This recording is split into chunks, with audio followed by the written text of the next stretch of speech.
있기는 있는데 바빠서 취합해서 뭐 이런 식으로 나오면은 저도 이제 혼자서 중얼거리죠. 있으면 좀 그죠 바쁘시죠. 큰일 났네. 좀 더 빨리 마감했는데 어떡하죠. 큰일 났네. 이런 식으로 좀 불쌍하게 하기도 하죠. 그러면 저널리즘이 무엇인가에 대해서는 좀 공감이 되시나요? 모르겠어요. 근데 이 내용 자체가 네. 저는 이제 그냥 솔직하게 이야기하면 앞에 이제 간단하게 할 때도 한쪽 귀로 들어왔다 한쪽 귀로 나가긴 했는데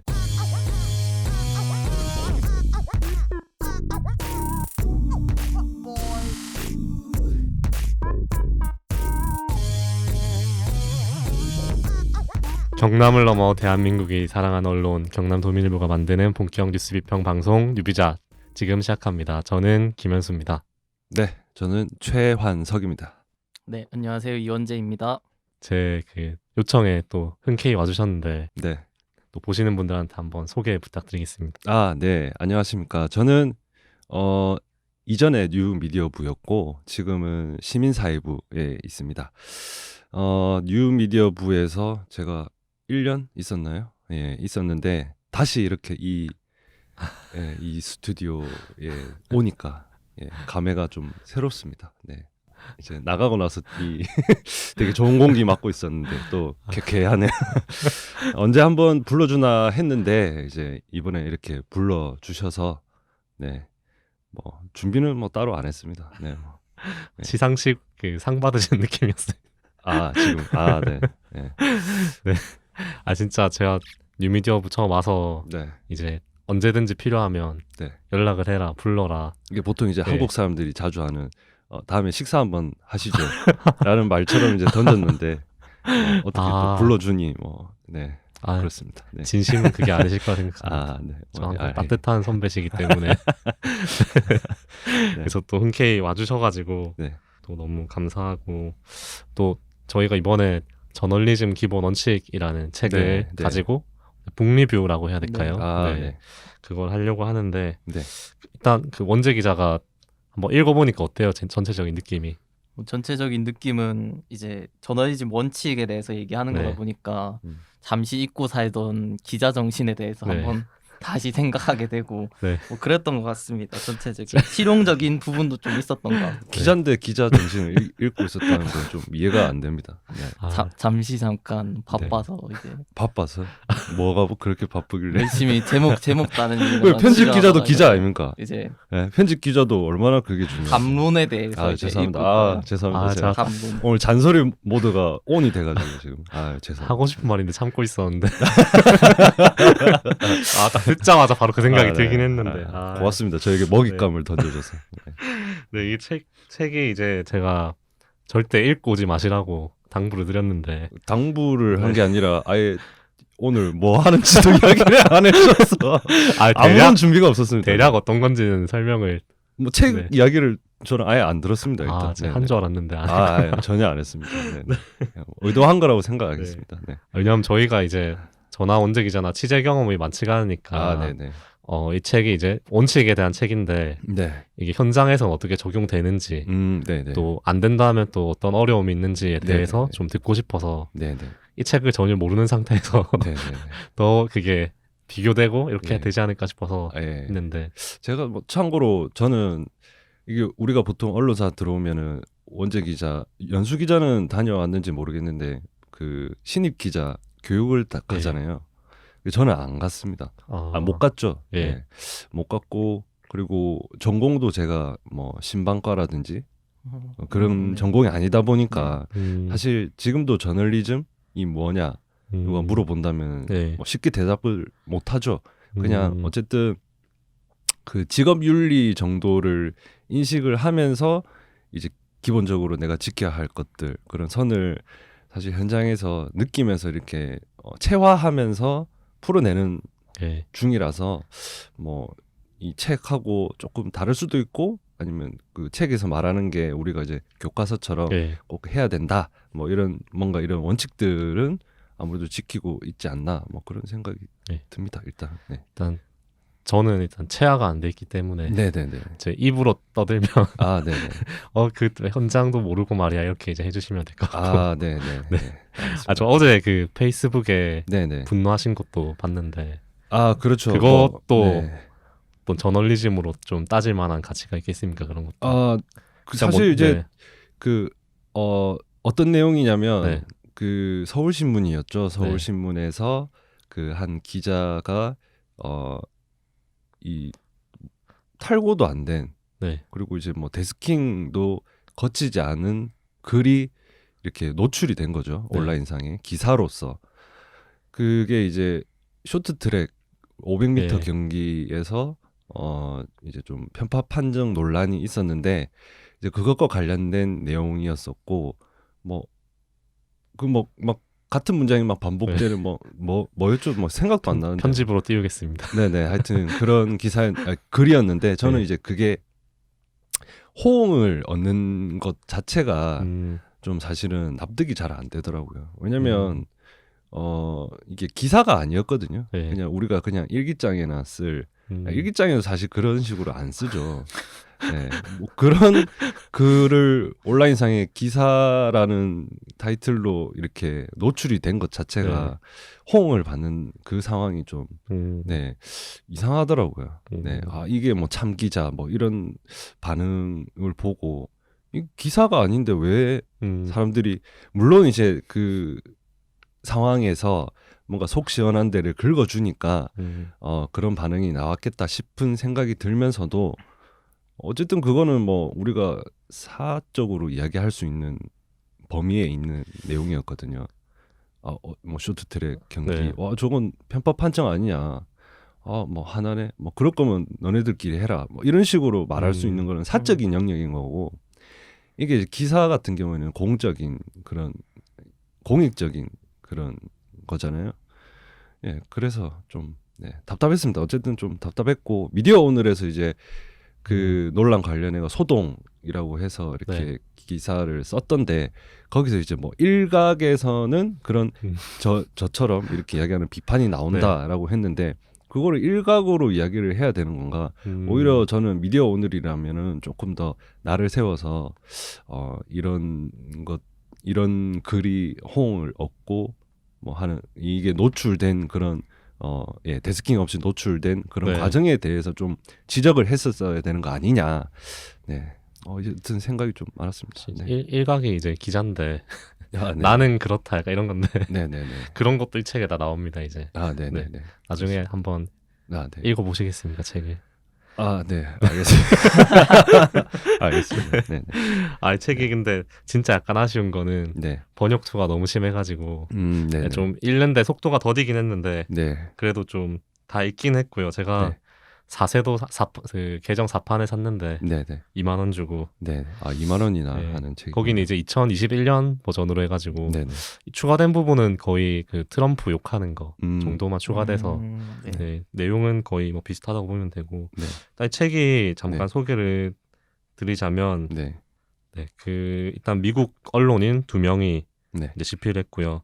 빌 코바치, 톰 로젠스테일 2명이 집필한 책이고 뭐 되게 저명한 분이라고 합니다.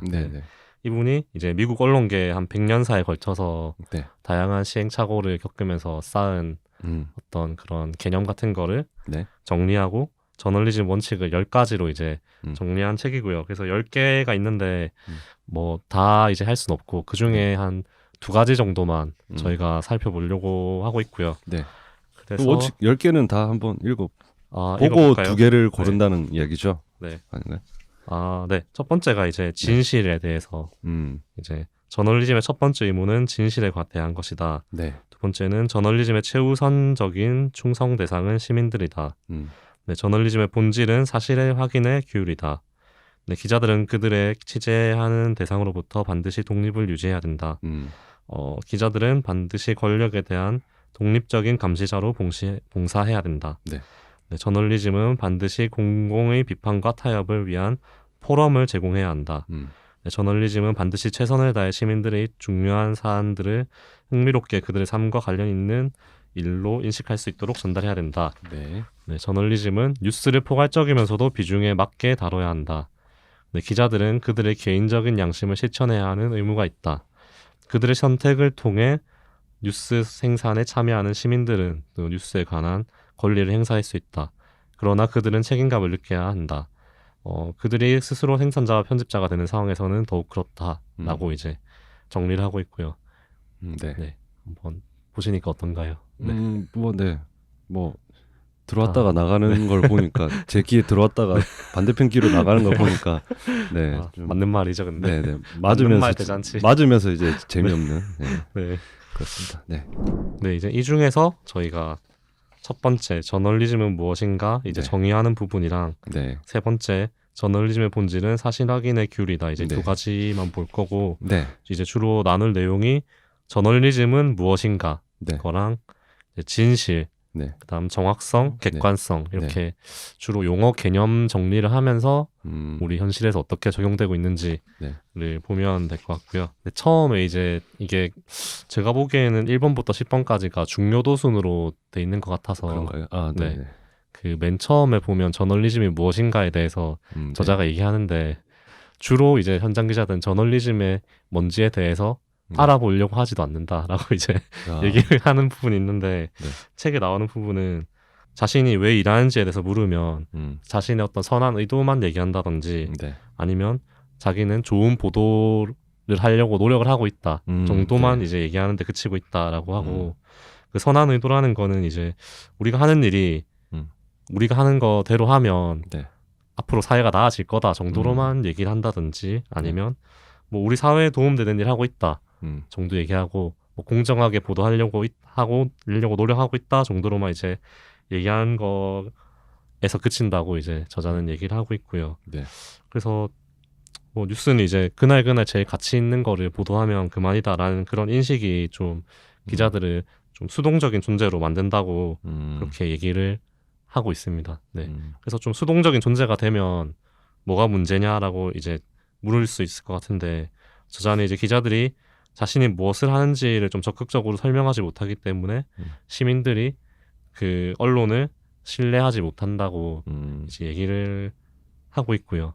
그래서 신뢰하지 못하면 어떤 문제가 생기냐가 또 이제 이렇게 약간 꼬리를 무는 식으로 서술을 해놨더라고요. 그래서 그 시민들이 언론을 신뢰하지 못하면 생기는 문제에 대해서는 그 저널리즘이 이제 무엇인가라고 물었을 때 저자는 정부가 통제할 수 없는 공동체 의식을 형성하는데 저널리즘이 필요하다라고 얘기를 하고 그래서 언론의 신뢰를 받지 못한 게 이제 한 회사가 뭐 망하다든지 셔터를 닫는지 이런 정도의 문제가 아니라 시민들이 뭐 연대를 한다든지 건강한 공동체 의식을 형성한다든지 이런 거를 막는 이제 상당한 사회에 큰 악영향을 끼친다고 이제 얘기를 하고 있습니다.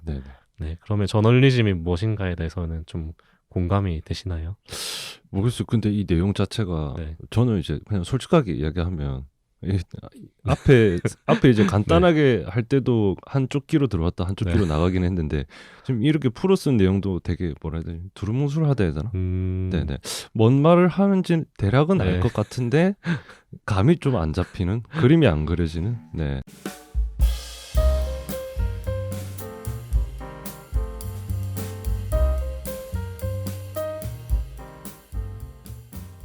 저도 이게 담론적인 느낌이 더하는 것 같아요. 엄청 세세한 그런 거라기보다는 그래서 제가 처음에 이걸 읽을 때는 현장에서 뭘 해야 되고 이런 얘기가 있을 것 같은데 뭐 편집국과 경영국 얘기도 나오고 이러면서 이제 상당히 전반적인 이 저널리즘의 작동 원리나 이런 거에 대해서 설명을 하는 것 같아서 그런 부분이 또 번역투기도 하고요. 그래서 잘 쏙쏙 들어오는 내용까지는 아니었다. 그런가? 이 두 사람이 미국 꼰대인가? 나이가 꽤 많으시더라고요. 책 처음 쓰셨을 때는 이제 뭐 중년이었는데 지금은 거의 원로급으로 이제 어르신인데 그래서 저널리즘이 무엇인가라는 거에 대해서는 공동체를 형성하는 데 있어서 시민들한테 꼭 필요한 정보를 전달해줘야 된다라는 그런 직업의식을 이제 얘기를 하고 있는데 책 맨 처음에 이제 어떤 장면을 묘사하면서 이제 이야기가 시작이 되거든요.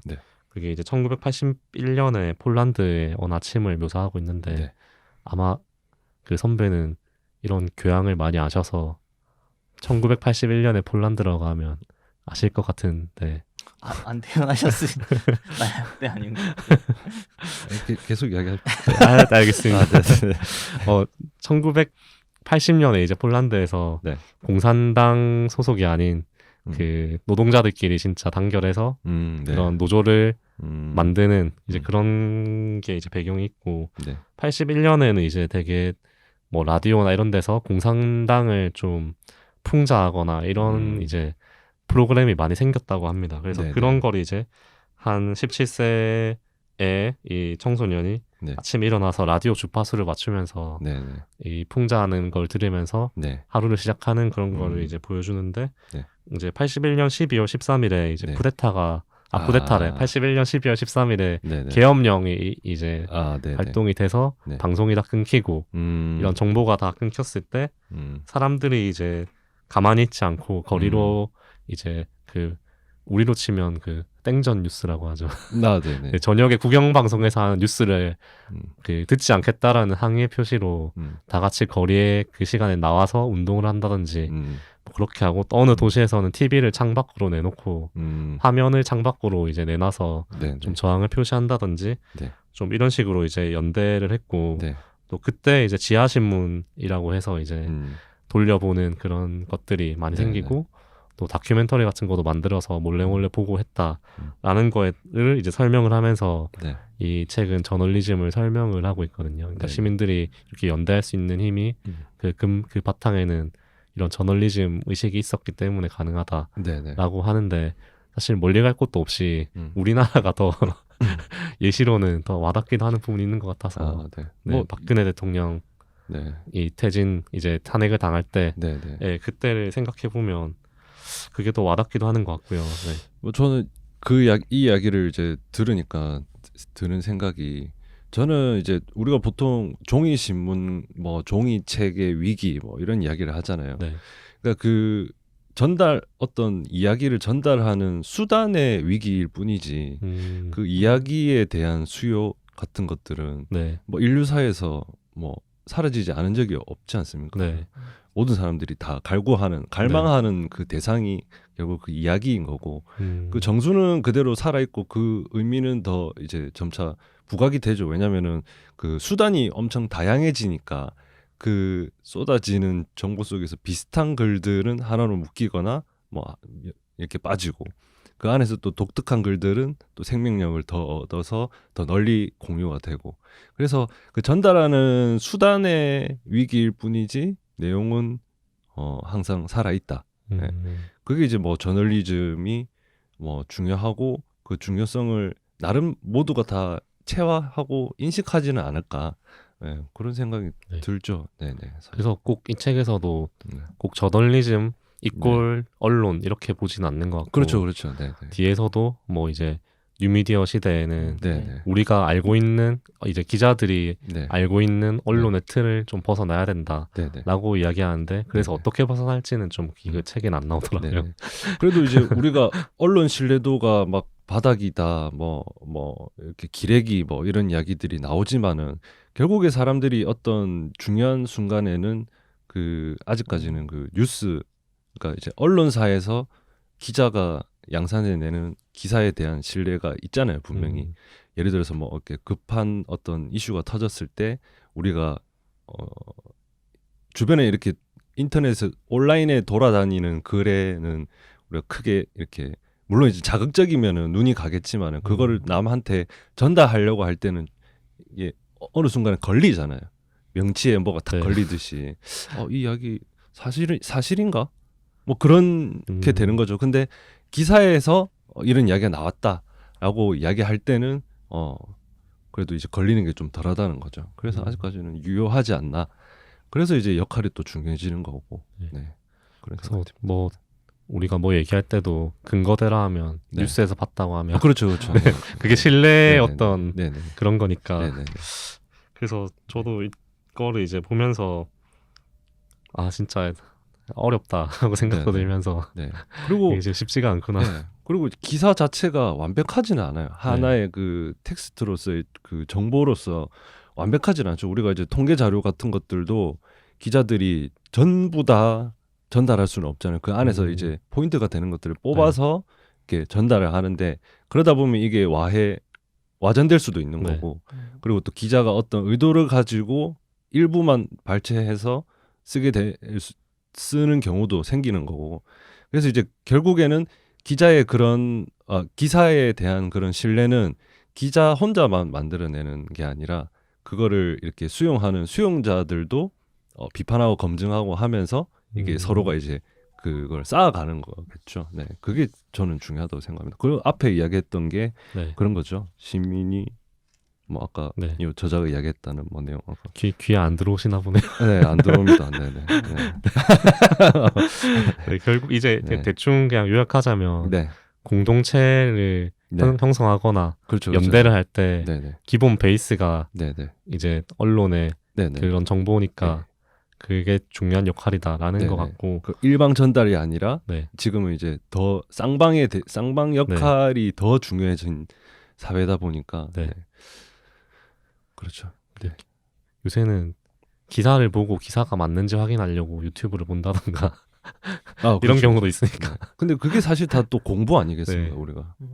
아니 그렇게라도 하는 것도. 원재 기자가 말이 너무 없네요. 근데 얘기 좀 하십시오. 끼어들 타이밍을 못 잡았는데. 끼어드세요. 이 책에 그런 얘기도 나오거든요. 되게 언론이 파는 가장 중요한 상품이 실제다 뭐 이런 얘기도 하는데 그러니까 아직까지는 아까 말씀하신 대로 그 실제를 파는 일을 결국에 하고 있는 거고 그런 차원에서 뭐 이런 정보 전달 이상의 또 역할도 상당히 중요하지 않을까 싶었습니다. 읽으면서. 사람이 신뢰가 가야지. 이것도 뭐 알고 있어도 안 지키면 그만이니까. 뭐 그렇게 이야기하니까 저는 이제 드는 생각이 저는 이제 일상생활에서도 사실은 제 양심을 지키려고 노력을 하고 되도록 우리가 이제 합의한 그런 규칙들, 룰을 지키려고 많이 노력을 하거든요. 근데 그 이유가 그렇게 함으로써 내가 이제 직업적으로도 기자로서 좀 어떤 선을 지키는데 이게 우리가 이제 습관이라고 하잖아요. 내가 일상에서는 막 말도 막 함부로 하고 막 행동을 막 거칠게 하다가도 직업이라고 내가 이렇게 기사를 쓸 때는 또 정돈되고 이게 사실은 말이 쉽지 잘 안 되거든요. 그러면 이제 어떻게 해야 저는 이제 저 같은 경우에는 일상에서의 그런 내 그 어떤 습관, 내 자세를 만들어 놓은 거를 이제 직업적으로도 활용을 하기 때문에 좀 쉬운 직업은 아닌 것 같아요. 인생을 기자에 맞춰 사시는 거 아닙니까 그러면? 뭐 그렇게 되는 것 같아요. 원래 성격이 그렇기도 한데 그래서 좀 잘 맞는 편이기도 하고 뭐 그렇긴 한데 또 이 직업을 기자가 되면서 더 좀 저 자신을 좀 이렇게 엄격하게 좀 하는 경우가 있죠. 그렇습니다. 그럼 만약에 내가 언론사 국장, 편집국장이나 사장이 원재 기자도 사장이면 좀 어떤 기자를 채용할 것 같습니까? 아마 특히 이제 이 가정하자면 그 마지막 최종 면접 본 사람들이 다 원툴이어가지고 모든 걸 잘하는 사람은 없는데 뭔가 한 가지가 특출한 기자들이 딱 이렇게 한 명씩 모여 있으면 좀 어떤 사람을 제가 만약에 인사권자라면 최종 결정을 해야 될 때 저는 그 사람은 이제 누구나 실수를 하는데 그 실수를 어떻게 자기 것으로 만드는지를 볼 것 같아요. 그래서 저는 이제 제가 살면서 한 번 했던 실수는 다시 하지 말자가 약간 좀 그 큰 철학이거든요. 저 나름의. 그래서 그게 좀 인사권이 있을 때도 작용을 하지 않을까. 실수를 하더라도 그거를 어떻게 극복을 하고 승화시키는지 아니면 실수를 계속 반복을 하는지 그런 것들을 좀 유효하게 좀 볼 것 같습니다. 갑자기 좀 멋있어 보입니다. 그렇습니까? 원재 기자는요? 저는 제일 중요하게 볼 거는 꼼꼼한 게 제일 중요한 거 같습니다. 그렇죠. 왜냐하면 모든 차이는 전 디테일에서 나온다고 생각해서 완전히 새로운 것도 존재하지 않는다고 생각하고 다 한 끗 차이인데 그거는 다 꼼꼼함에서 나오는 섬세함에서 나오는 그런 거니까 지원자가 얼마나 그런 한 끗 다른 차이를 보여주느냐를 두고 뽑을 것 같습니다. 저는. 그런 걸 어떻게 네. 볼까요? 그런 거는 제가 신입으로 들어왔기 때문에 아직 고민해보지 않았습니다. 그러니까 이제 우리가 보통 살면서 이 사람 네. 되게 꼼꼼하다라는 걸 아는 포인트가 있잖아요. 글쎄요, 저는 그냥 막 던지는 것 같은데.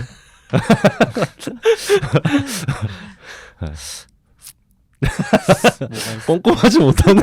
지금 약간 꼼꼼하지 못한 것 같은데. 다 자기가 부족한 거를 그런가. 아닙니다. 저는 좋은 방향으로 저는 제가 자신 있는 걸 이야기했습니다. 저는 한 번 한 실수는 다시 하지 않는 걸로 또. 전 제가 자신 없는 걸 얘기했기 때문에 뭐 그 연애를 한다든지 할 때 이렇게 상대방이 니는 좀 이건 좀 고쳤으면 좋겠다 이렇게 이야기했을 때 이 앞으로의 관계에 있어서 그걸 고치느냐 안 고치느냐가 나한테는 굉장히 중요한 포인트거든. 내가 이걸 고친 거를 보여줬을 때 이 사람이 만족을 하느냐, 뭐 그런 것도 있고. 갑자기 피곤한데 그러면.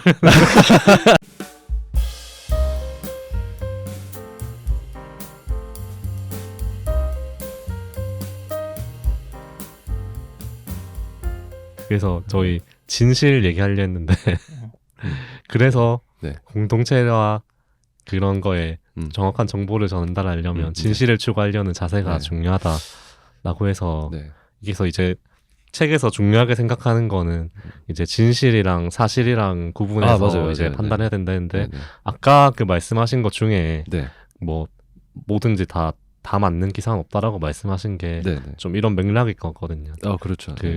여기서도 진실이라는 게 뭔가 고정불변한 게 아니라 뭔가 사실을 추려서 진실로 나아가는 과정이다. 이제 이렇게 얘기를 하는데 그런 거는 이제 저는 이제 사회부에서 일할 때 내가 만약에 사회부에 있다면 예를 들면 주로 이제 많이 쓰는 게 사건 사고 기사 같은 거지 않습니까? 근데 그런 거 쓸 때는 무슨 생각으로 쓰는지 궁금하긴 하거든요. 그 사실은 요즘 이제 사건 기사가 분량도 적고 이제 그 원소스가 보통 이제 그 소방당국이나 경찰이잖아요.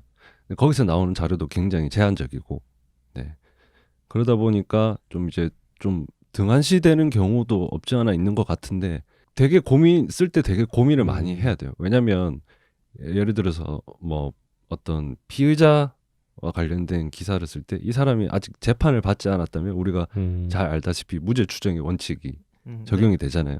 그러면은 기사를 쓸 때 이 사람이 했던 행동이 사실인 것 마냥 써서는 안 된다는 거죠.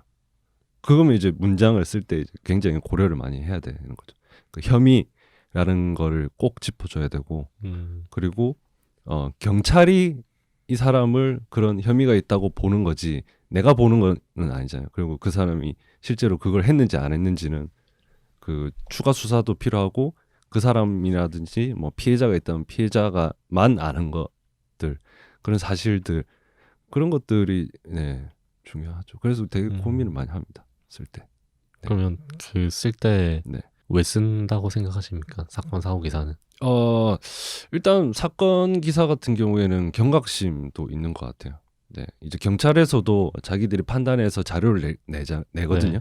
그러니까 우리가 어디서 이렇게 제보를 받아서 물어보는 경우도 있지만 경찰에서 먼저 이렇게 제공하는 경우도 있어요. 예를 들어서 뭐 도박, 뭐 마약, 뭐 이런 그 사범을 잡았다 이렇게 자료를 낼 때 그런 것들을 해서는 안 됩니다라고 이제 강조를 하는 거죠. 경찰 처지에서. 그리고 뭐 이거는 뭐 조금 이제 가외 이야기긴 해도 이렇게 여러 명을 잡았을 때 좀 이렇게 우리 이렇게 여러 명 잡았다 이렇게 알리는 이렇게 자랑은 나쁜 게 아니니까 자랑하는 케이스도 있고.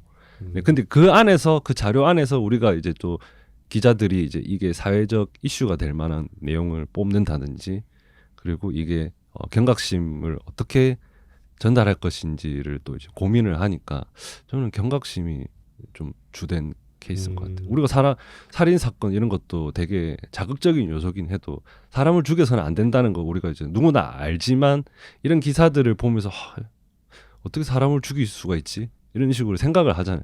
그런 것들을 자꾸 이렇게 우리가 이제 알리는 거죠.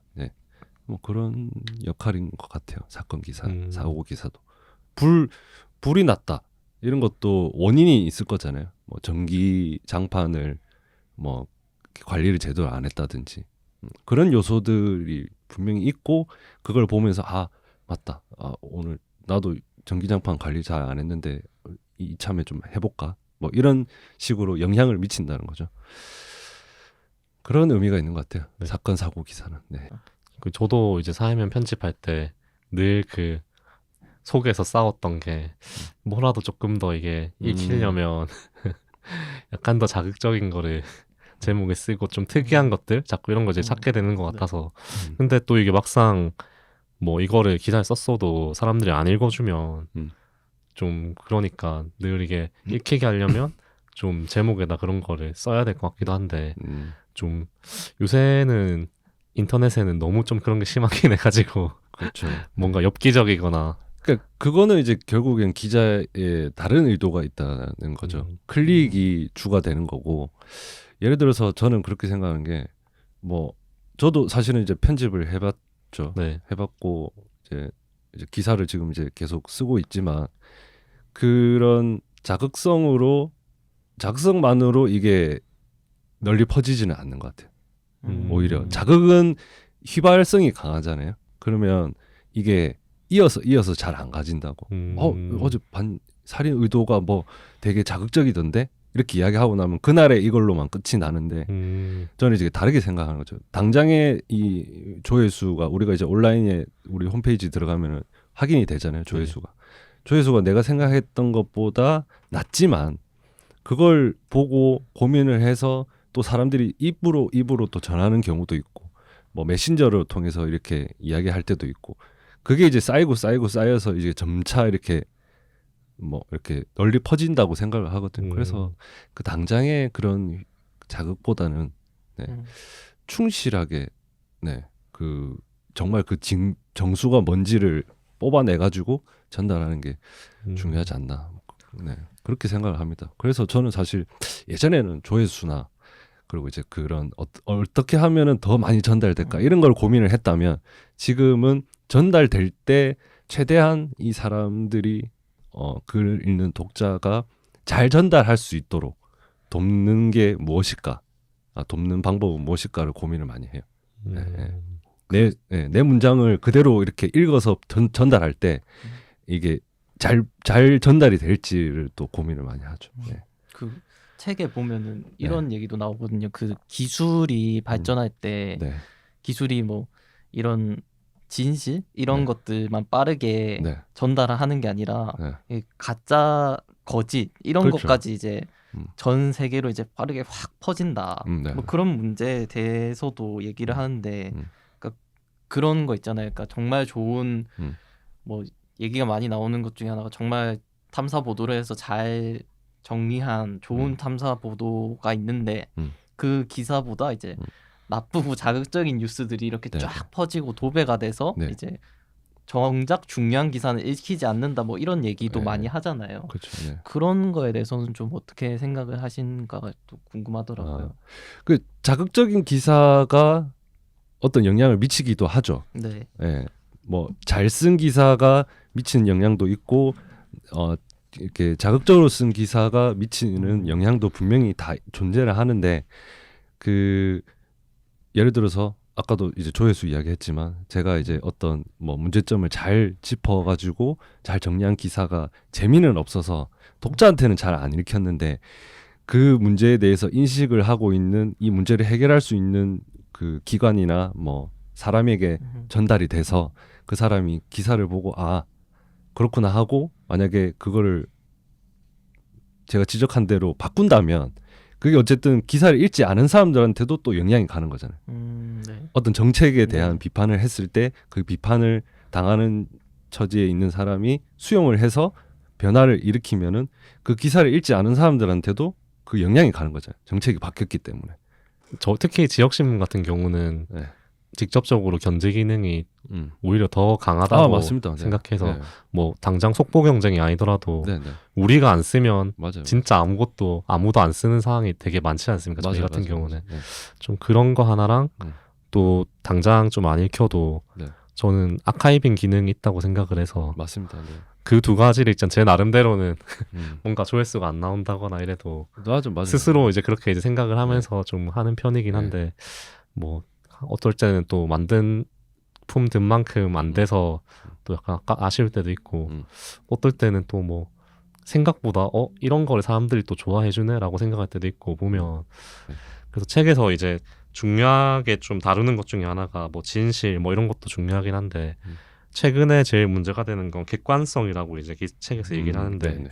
객관성이 좀 너무 잘못 이용이 되고 있다라고 하는데 네. 뭐 이제 책에는 뭐 좀 내용을 어렵게 여러 가지 설명하는데 그 객관성이 진실로 가기 위한 수단인데 객관성 자체가 뭔가 목적이 돼가지고 이제 기사 양식으로서의 객관성이 보장되면 뭔가 아무거나 다 써도 되는 그런 이제 거를 얘기하는 것 같고요. 맞아요. 네. 그리고 또 다른 거 한편으로는 객관성이 중립성이나 뭐 불편 부당으로만 이해를 한다는 그 두 가지를 얘기를 하고 있거든요. 그래서 그 첫 번째는 이제 뭐 대표적인 게 따옴표 보도나 아니면 뭐 공방 보도 뭐 이런 거 이제 검증을 거치지 않고 있는 사실이니까 우리가 쓰는 거 아니냐라는 식의 이제 언론의 태도를 좀 비판적으로 보는 것 같거든요. 근데 뭐 우리도 그런 보도를 안 하는 건 아니라서 좀 이런 거 이제 현장에서는 좀 어떤 그런 게 어려운 게 있는지 그러니까 예를 들면 어디서 누가 주장을 했고 그 주장이 좀 뭐 들었을 땐 타당하게 보이는데 그런 걸 사실 우리가 검증할 시간이 저는 좀 부족하다는 생각도 들고 하긴 하거든요. 그래서 좀 그런 거 취재하실 때는 어떻게 하는지도 궁금합니다. 일단은 이제 우리는 질문을 하는 직업이잖아요. 그래서 예를 들어서 어떤 기자회견을 한다든지 뭐 어떤 인물을 이렇게 인터뷰를 할 때 그 사람이 어떤 숫자, 수치, 뭐 통계, 뭐 그리고 그런 것들을 전달을 하잖아요. 그러면 일단은 다 듣고 끝나고 나서 물어봐요. 어디서 나온 자료고 어디서 나온 수치고 어디서 나온 통계냐. 거기서 대답을 제대로 하지 않으면은 일단은 저는 기사에 그 내용은 쓰지 않습니다. 아무리 이 내용이 그 중요한 내용이라 하더라도 그거는 그 말한 사람 자체가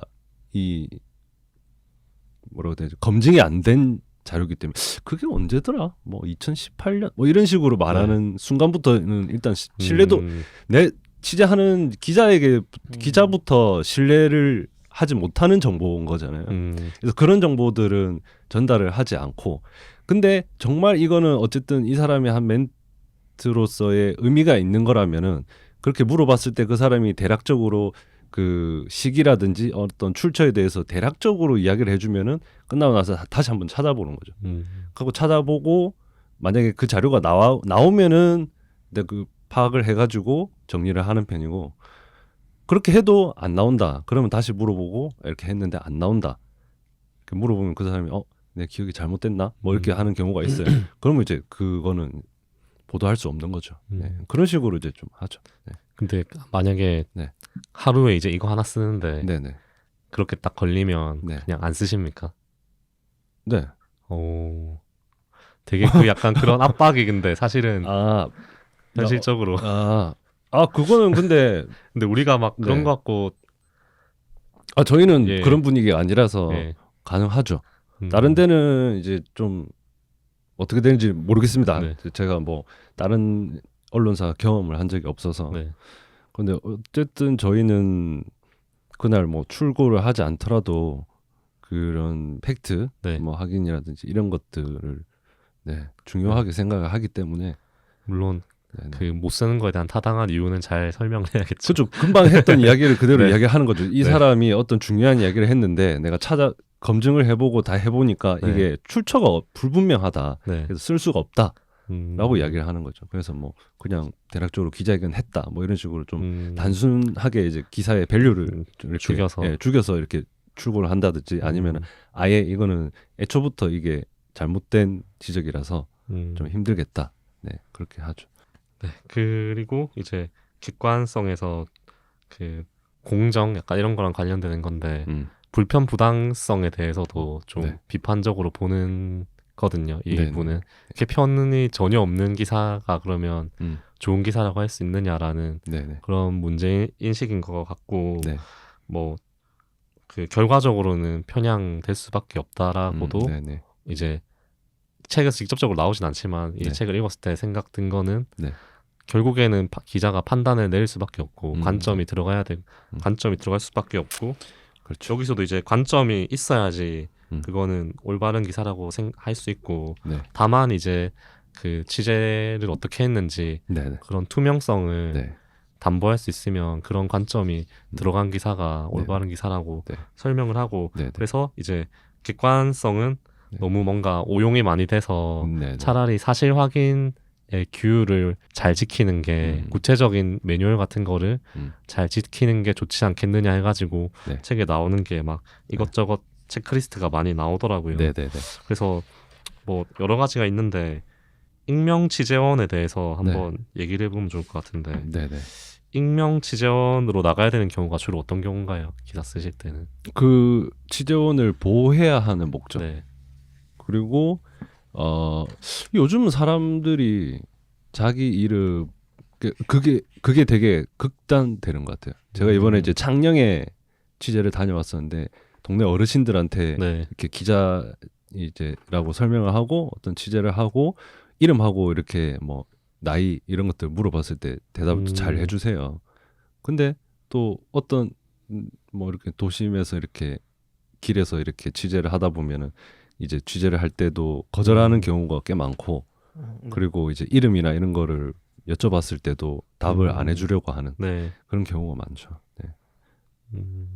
일단은 그 취재원 보호 목적이 크다고 봐요. 근데 요새는 더 좀 이게 뭐가 먼저인지 모르겠지만 기자들이 좀 편하게 하려고 익명으로 그냥 많이 해서 사람들이 익명을 해달라고 하는 것 같기도 하고 아니면 뭔가 개인정보에 대한 인식이 높아져서 좀 익명보다가 많은 있죠. 것 같기도 하고 좀 그런 것 같긴 한데 여기서 이제 체크리스트에 나오는 거는 익명 취재원이 해당 사건에 대해서 얼마나 지식을 갖고 있는지를 체크해야 되고 이게 뭔가 나쁜 의도를 가지고 있는 거 아닌가라는 걸 이제 체크하라고 돼 있고 맞아요. 또 이미 제시된 의견을 또 다른 사람의 이름으로 제시하기 위해 익명 취재원을 사용하지 마라 라고 돼 있는데 뭐 이런 것까지 근데 체크를 해야 되나요? 이런 것들은 다 체크를 해야죠. 안 되는 경우가 왕왕 있는데 그랬을 때는 내가 이제 어떻게 하느냐. 그래도 어쩔 수 없이 이 멘트를 살릴 것이냐, 아니면은 죽일 것이냐. 그런 것도 이제 기자의 양심의 문제죠.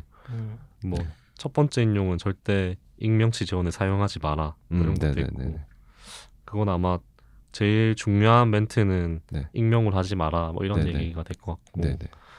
뭐 그래서 이게 여러 가지 체크리스트가 있는데 이거 다 지키기가 참 힘들겠다라는 생각을 하긴 했거든요. 어렵죠. 나 이제 알고는 있어야 내가 이제 속으로 생각을 할 수 있으니까 좀 이런 게 디테일하게 있는 것도 좀 신기하긴 했고.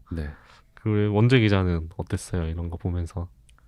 이게 사실 현실적으로 저희 언론 환경에서는 되게 안 되고 있는 거라는 느낌을 받았거든요. 그러니까 이 정도로 투명하게 모든 걸 공개하지는 않는다 언론이. 근데 여기서는 그렇게 해야지 신뢰를 얻을 수 있다라고 얘기를 하는 거잖아요. 그러니까 뭐 적당히 이제 뭐 꼭 취재원 보호 목적이 아니라도 제가 생각했을 때는 그냥 관행적으로 뭐 익명의 뭐 관계자 뭐 이런 식으로 이제 나가는 보도가 그 관계를 이어가기 위해서 이렇게 하는 경우도 있고 그렇게 하는 게 많은데 이제 여기서는 신뢰를 위해서는 다 공개하라고 하니까 그런 것들이 그리고 이거를 자세하게 또 책 내용을 읽어보면은 이제 뭐 그 정보를 얻게 된 그런 취재 과정이나 맞아요.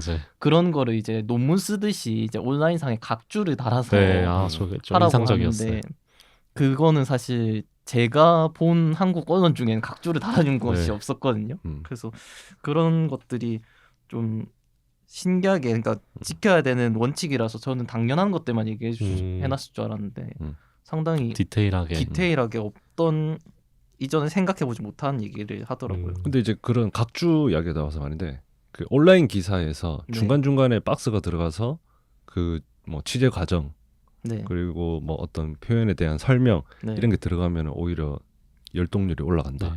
이런 그런 이 책에도 나옵니다. 그 그래요. 책 안 읽었는데. 하여튼 그런 게 있어요. 그래서 그런 것들은 적절하게 잘 사용하면 될 것 같고 저는 이제 이거는 이 말이 그냥 다 그런 것 같아요. 기사 전체를 익명의 주장에 의지해서 쓰지 마라. 이거를 중심으로 해서 나머지 것들을 이제 고민을 하면은 익명 취재원에 대한 그게 그림이 좀 잡힐 것 같아요.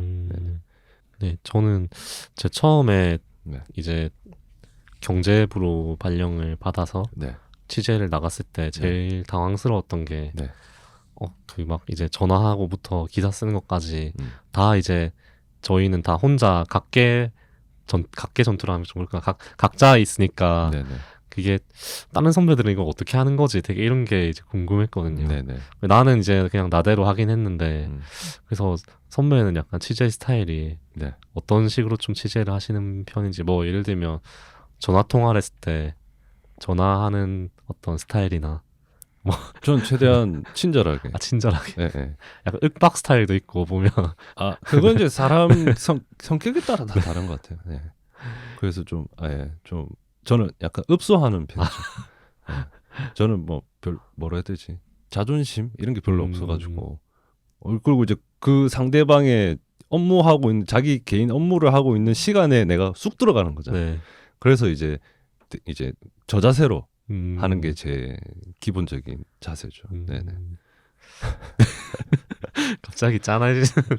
짠한 건 없어요. 근데 전혀 뭐 그런 거에 대한 그건 없어서. 저는 이제 직접 취재를 하지 않지만 이제 여러 선배들 보면 그 스타일이 다 있는 것 같은데 보면 읍소로 얻을 수 있는 그 정보가 있고 약간 불쌍해서 주는 딴 사람한테는 안 주는 건데 주는 약간 그런 정보들이 있고 이제 상대방을 좀 압박해가지고 얻어낸 정보가 있고 좀 그 따로 있는 것 같아. 그런 게 막 스타일마다 좀 그렇게 정보를 취득하는 게 다른 것 같고 받아내는 정보도 좀 다른 경우도 있는 것 같고 그래서 저는 이제 안 해봤으니까 취재를 그게 되게 이제 우리가 이제 도제식 교육의 위험성 중에 하나가 그런 건 것 같아요. 내가 이제 어떤 사수에게 배웠느냐에 따라서 또 그게 이제 또 나뉘긴 하더라고요.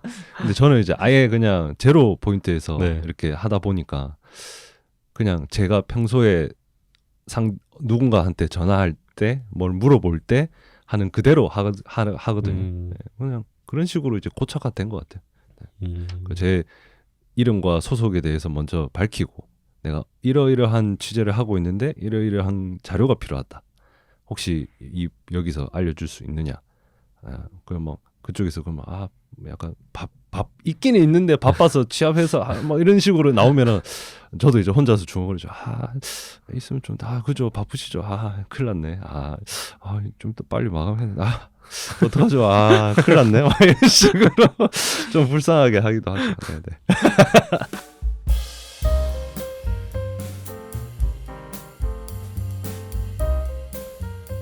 그러면 취재할 때 뭐가 제일 어렵습니까? 취재할 때 고충 사람을 만나는 게 제일 힘들죠. 저는 낯가림이 심해서 그리고 이제 저는 이제 개인사에 대한 질문을 하는 걸 좀 꺼려하거든요. 근데 이제 우리가 취재하다 보면 그 개인사에 대해서 집요하게 물어봐야 될 때가 있잖아요. 그게 이제 좀 힘들죠. 그 사람도 기자가 물어보기 때문에 어쩔 수 없이 대답을 하지만은 내키지 않을 수도 있고. 그래서 저는 그런 선을 좀 이렇게 혼자서 이렇게 좀 정리를 해요. 이 사람한테는 이 정도까지만 물어봐야 될 것 같아. 뭐 이런 식으로. 물론 이제 그걸 궁금해하는 독자라든지 사람들이 있겠지만은 내가 봤을 때 이것까지는 기사에서는 필요 없을 것이다라고 하는 질문들은 되도록이면 삼가하죠. 어쨌든 그 사람을 대하는 그게 제일 힘든 것 같아요. 저는 오히려 막 그 자료 같은 것들 분석하고 하는 이게 재밌는데 사람을 만나면 그때부터 이제 경직이 되는 거죠. 근데 사람을 만났을 때 또 나오는 이야기들이 또 중요하기 때문에 적절하게 해야 되는 것 같아요. 어쨌든 저널리즘 그 개인의 그런 아직 마무리 안 할 겁니다 저희. 그래요? 네. 시간이 지금 12시 14분인데 마무리만 잘하면 되지 않을까? 마무리를 그걸로 한번 하면 어떻겠습니까? 어떤 거 말씀하십니까? 오보낸 경험. 네. 두 가지 선택지 중에 한번 선택을 해주시면 네. 오보낸 에피소드 하나와 네. 첫 현장 기사. 첫 현장 기사로. 네, 첫 현장 기사로 네. 그러면. 오보는 지금 이야기해도 소름이 돋기 때문에. 알겠습니다. 저는 다 선배들의 첫 기사가 제일 궁금합니다. 완전 첫 기사. 그렇군요. 네. 그 지면에 제 이름으로 네. 나간 기사의 에피소드가 네. 오보와도 연결이 됩니다. 네. 그 장학회에서 이제 학생들에게 장학금 주는 행사. 네. 우리가 보통 우리 공장에서는 나날 기사라고 하죠. 네. 그 기사를 보통 이렇게 자료를 받아서 쓰는데 그날 이제 저는 현장을 갔습니다. 네. 그게 이제 진동이었나? 하여튼 시내버스를 타고 차가 없을 때라 가지고 시내버스를 타고 가서 이렇게 취재를 했는데 급하게 이제 그 논설여론부에서 그 지면을 담당하잖아요. 네. 그때 당시 데스크가 전화가 와서 지금 마감을 해야 된다. 그래야 지면에 들어간다. 네. 그렇게 된 거예요. 근데 미리 이야기를 못 들어가지고 네. 나 여유가 있었다가 갑자기 초조해지기 시작한 거죠. 네.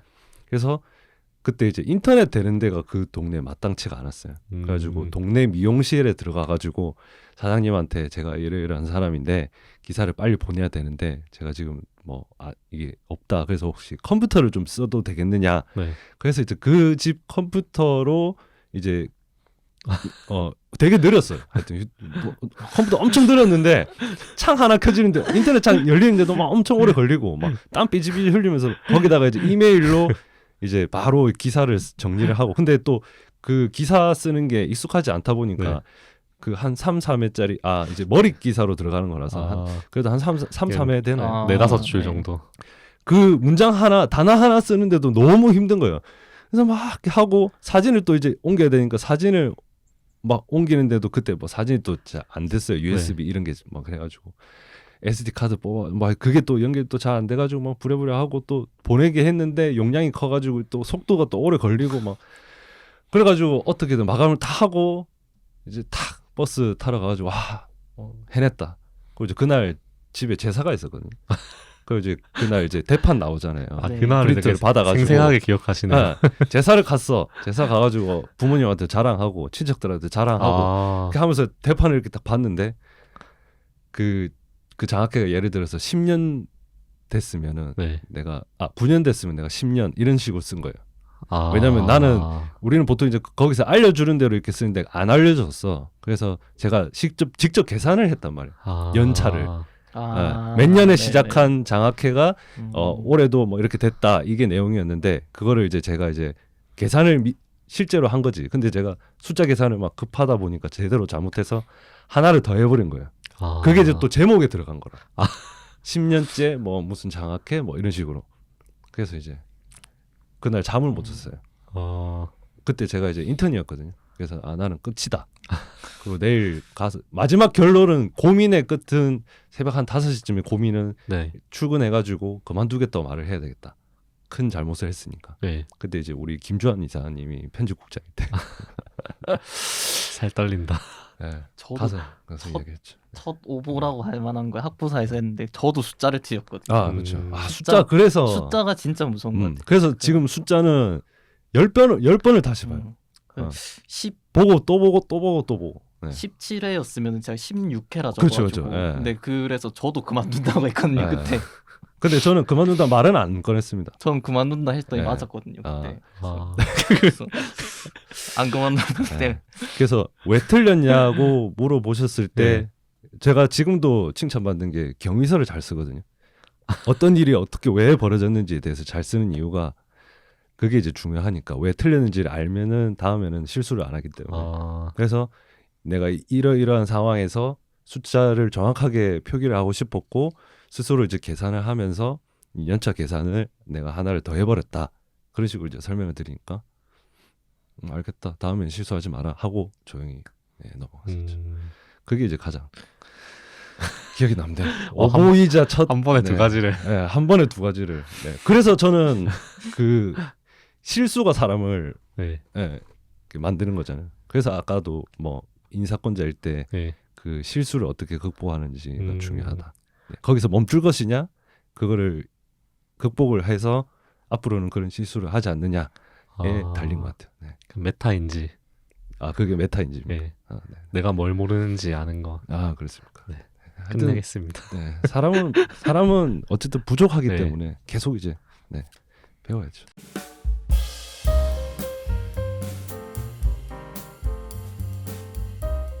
나름 방송 나온다고 평소에 패딩만 입고 다니거든요. 노스페이스 패딩 3만 원짜리 패딩만 주구장창 입고 다니다. 오늘 코트도 입고 오고 안에 이제 목 니트도 입고 오고. 오늘 전 나름대로 신경을 썼는데 잘 했는지 모르겠습니다. 네. 몸이 좋아 보이셔가지고 참 좋습니다. 운동을 열심히 하고 있습니다. 알겠습니다. 원재 기자도 책 이거 읽는다고 고생 많이 했을 것 같은데. 네, 확실히 기사도 쓰셔야 돼가지고 번역 툴을 참 어렵게 봤는데 저는 번역 툴 없이 깔끔하게 써보도록 하겠습니다. 읽어보니까 책은 그래도 읽을만은 했죠. 한 번쯤은 읽어볼만 했죠. 이게 이런 식으로 아니면 절대 못 읽을 책이라서. 네, 그럴 것 같습니다. 네, 알겠습니다. 그러면 오늘은 여기까지 하고 다음 주는 제가 아직 어떻게 해야 될지 모르겠어가지고 뭐라도 만들어서 준비해서 그런 이야기는 쓸데없는 이야기인 것 같습니다. 알겠습니다. 자신 있게 다음 주에도 더 좋은 방송으로 찾아뵙도록 하겠습니다. 저는 지금까지 최환석이었습니다. 네, 김현수였습니다. 네, 이원재였습니다. 감사합니다. 고맙습니다. 고맙습니다.